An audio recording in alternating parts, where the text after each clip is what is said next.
Welcome to the beginning of our Math 245 Statistics 1 videos.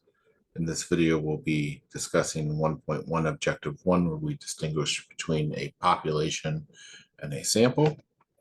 Let's go ahead and get started. Question 1, how is a sample related to a population? A sample is a subset of a population.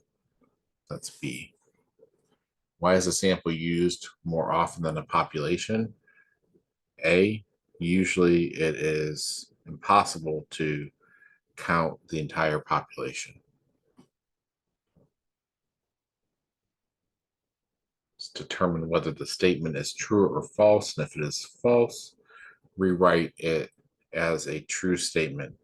A sample is a subset of a population. That's a true statement. So B. Again, determine if the statement is true or false, and if it's false, rewrite it to make a true statement. It is impossible for the Census Bureau to obtain all the census data about the population of the United States. That's true.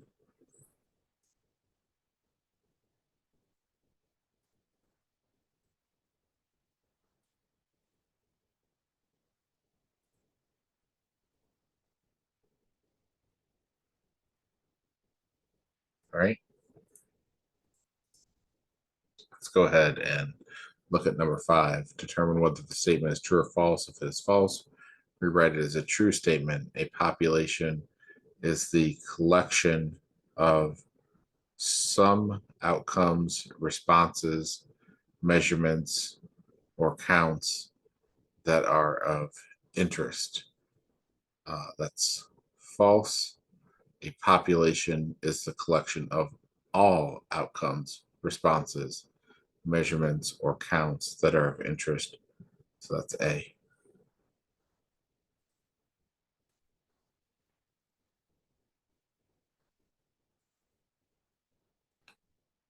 Determine whether the data set is a population or a sample and explain your reasoning.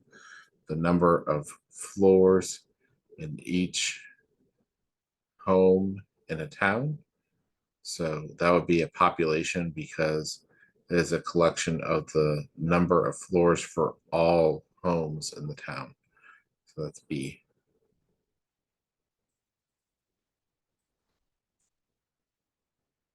Let's determine whether the data set is a population or a sample and explain your reasoning. The amount of energy collected from every solar panel on a photovoltaic power plant.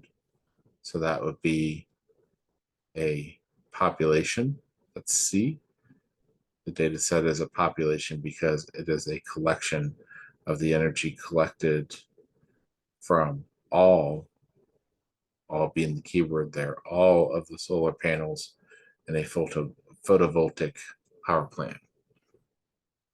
Let's look at number 8. Determine whether the data is a population or a sample and explain your reasoning.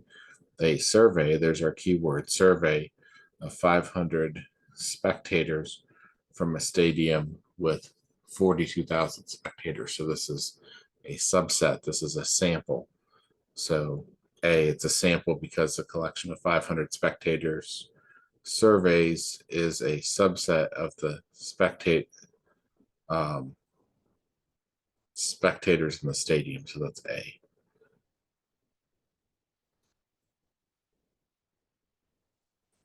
And the surveys they're talking about are their the questions and answers and so on. So determine whether the data set is a population or a sample. Explain the reasoning. The carbon monoxide levels of 18 of 89 people who escaped a burning building. So that would be a sample. Sorry, that says 16 of 89, but you get the idea. So that's a sample there. The data is a sample because the collection of 16 people is a subset of the 89 people who escaped the building. So that's B.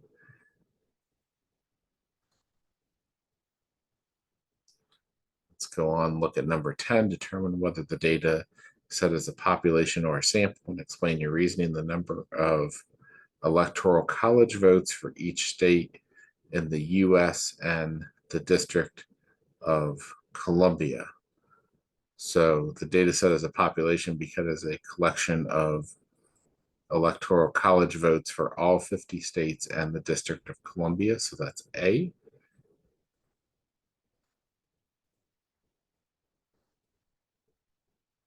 Let's look at 11, where we're going to determine whether the data set is a population or example or a sample and explain our reasoning. The number of guests in each room in a hotel. So the data set is a population because it's a collection of guests for all rooms in the hotel. So that is A.